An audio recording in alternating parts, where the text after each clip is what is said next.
Hey, how you doing, collective? Good, what is it? Good evening. I think it's evening. Boundaries. So, in this situation, I noticed that a lot of people were uncomfortable and overwhelmed by the delivery of the useless news that was being delivered about me, right? This was all to, provide some kind of distraction for me and what I was actually doing. And to It was like a trifecta. It was just to get me to act out of character so I could be seen as something that I'm not. And I'm like, I'm okay with my dark and my lights. I know how to balance that stuff out. Whereas a lot of people, they think, oh, you can only be in the light because they don't want you to defend yourself, right? And this is how they get a lot of other people. Um, so the situation I had was, someone, it happened today too. Someone walks in screaming about me with some news that nobody really needed to know. And then that was not what anybody was there for. Of course, that may have been what that person or those people were there for. Now, when you yell at somebody, what do people usually expect you to do? Like when you like go to a boot camp and they're yelling all in your face, and or not bad, that's not a great example because it's like you kind of get accustomed to it, but it's to cause, either way, it's to cause shock. It's a shock value, right? It's to cause like your mind to be destabilized and disoriented. Like, why would somebody be yelling in an environment like this unprovoked?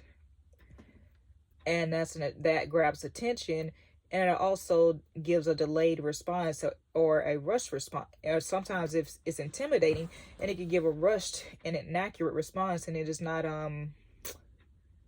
what's the word I'm looking for? Como se dice? It's not any way indicative of who that person is. They're stepping out of character, be it on a higher spectrum or lower spectrum. Now, these people who do these things, these shock value things, are not expecting people to act in a lower frequency. They're just expecting them to really be stagnated in their response and where their frequency goes. And this is to also, right, get them to look at a person a certain way, and possibly in the same breath, to a twofer, destroy a connection that person may have made with somebody via eye contact or whatever, any genuine connections. So these people are basically playing in God's face.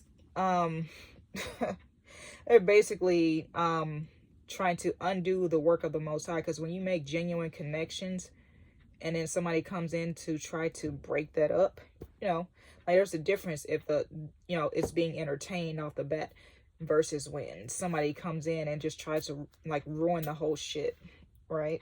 That was for you and that person to meet and possibly be on that mission together. But there's also a lesson in the demonic work, the nasty work, in which, if that person can be swayed by it, then they weren't equally yoked spiritually, or however, what have you. And boundaries, so I noticed that a lot of people were not comfortable. Set those boundaries, people. Like, don't fall for that shit, because anything after no, anything after, that's not how I feel about it, that's not what I get from it. Anything after that is manipulation. It's they're trying to coerce you, intimidate you, because it's just like, these are people who just simply won't go away. Like, they have to be put away. And if you don't feel comfortable talking about something, set that bound. Because I saw that today, like a dude, some Caucasian guy working in one of the stores I went into, he made it a point to, pull the girl into the conversation. She was just like not really trying to entertain it, but said just enough to get him off her. It was really disgusting if you really think about what he tried to do, just to get at me. And I can't apologize, because that's all them. Like, I don't promote that type of bullshit, and I don't do it myself. I don't it's just, that will be all them and whatever demons they have to deal with. But it's okay to say that's not okay to talk about that here, or I don't want to talk about that. That seems to be a personal problem with you. Maybe you should go sort that out by yourself or talk to that person. It's okay to set boundaries. You don't, and it's not considered rude. I mean, the only reason it would be rude to say like that's not for me or leave me be is if it's somebody who is a straight up narcissist. Because narcissists will not respect your boundaries. They will be mad when you set a boundary and keep doing it and keep trying to find different angles to do it. They see the thing about a narcissist is that's a demonic possession.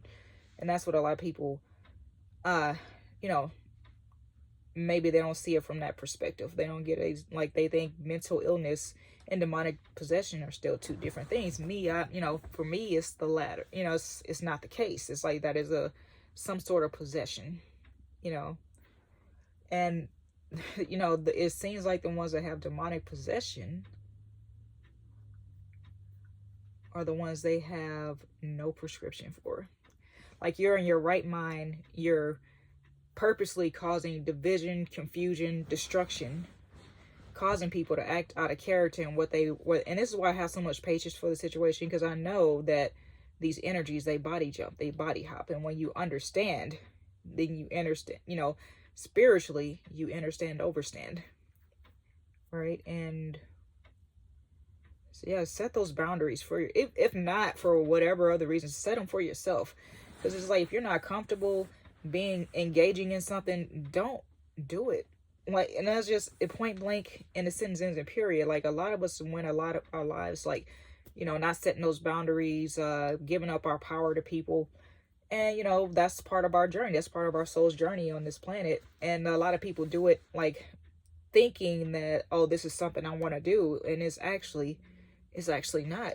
It was something that it was programmed or coercion, sorry, can't even say the word coercion to do that. And if you don't want to be if you don't want a certain energy around you, a boundary is the best way to do it. And then you see a person's true colors once you set that boundary. Because if they try to come at you in a different direction, a different way, at a different speed, with the, like, same shit, different toilet type energy, right? That person not only has respect for you, but for themselves. And that, there very well could be some sort of demon that they're dealing with on the inside that they need to go sit by themselves or go to a therapist or something. Because it's just like, you already said no. No means no. Let your no mean no. And don't let these people intimidate you into thinking your no means yes to them, right? Because they want to drag everybody in, right, into a situation, but they also want everybody they drag in, their energy, to be loyal and exclusive to them when they themselves are not loyal to anyone, which, they're not even loyal to themselves. Because if that was the case, then they wouldn't be inviting all these different BS's. And I'm like, thinking about all these things that they judge us on, it's just like, because when you do it, it's demonic. That's why you're judgmental about it when somebody else does it. If you think it's like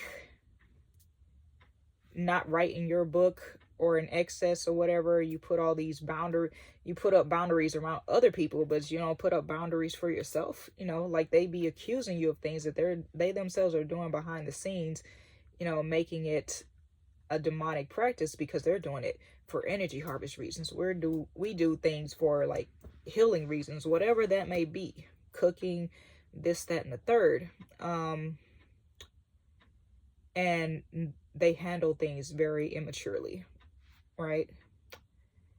And that's why I get so much immaturity. Seems to be like a thing of clout chasers, energy harvesters, attention whores that want to siphon energy from people, and that's a good way to do it, is run around screaming and, saying, hey, look at this person, because they know that person is going to generate so much energy for them, with people just standing around looking at them, and it takes everybody's attention off what they're actually doing in real time, so I guess it's going to be a quick one, so I'll just leave it at that.